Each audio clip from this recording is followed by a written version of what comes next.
ഇന്ന് എനിക്ക് സർപ്രൈസ് ആയിട്ട് കിട്ടിയ ഒരു സംഭവമാണ് കേട്ടോ. ഇത് ഫിഷ് മാർക്കറ്റൊന്നുമല്ല, ഇത് നമ്മുടെ വറ്റ. ഇതിവിടെ ഒരു സീസൺ ആയി കഴിഞ്ഞാൽ ഇത് ഭയങ്കരമായിട്ട് കിട്ടുന്ന ഒരു സംഭവം കേട്ടോ. ഇത് ചെറിയൊരു ഇതിന് വെയിറ്റ് ഒന്നും ഇട്ട് കൊടുക്കണ്ട. അത് അവരതിൻ്റെ ഈ എന്താ പറയുക, വലയിടും, അല്ല ചൂണ്ടയിടും, അപ്പം തന്നെ ഇത് കിട്ടും. ചൂണ്ടയിടും എടുക്കും, ചൂണ്ടയിടും എടുക്കും. പോളും ഇതും മാത്രമേ, പോളിലെല്ലാം മറ്റേതില്ലേ, മറ്റേ ടാങ്കീസ് വെച്ചിട്ടുള്ള സംഭവം, അതും കൂടെ ഇട്ട് പിടിക്കണം. ഇതെറിയും ഇതെടുക്കും, ഇതെടുക്കും, ഇങ്ങനെ 1000 അത്രയൊക്കെ പിടിക്കും കേട്ടോ. ഒരാൾക്ക് കിട്ടും. നേരം വെളുത്തിട്ട് പോയി കഴിഞ്ഞാൽ ഒരു 10 മണിയാകുമ്പോഴത്തേക്കും ഇതുപോലെ ബക്കറ്റുകൾ നിറച്ച് ഇതുപോലത്തെ കുഞ്ഞു കിട്ടും. ഞാൻ നോണ പറയല്ല, തള്ളലല്ല കേട്ടോ. ഇതിപ്പോൾ 10-15 മിനിറ്റ് കൊണ്ട് അവർ പിടിച്ചിട്ട് എനിക്ക് കൊണ്ട് തന്നതാണ് കേട്ടോ.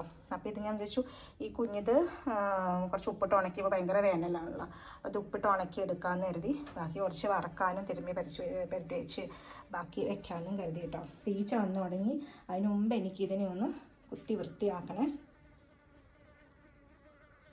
അത്യാവശ്യം വലിപ്പമുള്ളൂ. ഇതിൻ്റെ വലുത് കഴിഞ്ഞ ദിവസം കിട്ടിയത് ഭയങ്കര ടേസ്റ്റാണ്. അതിനിവിടെ ഹന്തി എന്ന് പറയും കേട്ടോ. ഇതിന് ഹന്തി എന്ന് പറയുന്നത്.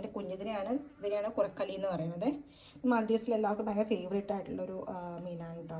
ഒരു വെറുതെ ഇതിനെ വറുത്ത് കുപ്പിക്കകത്തിട്ടാക്കി തിന്നുകൊണ്ടിരിക്കുവേ.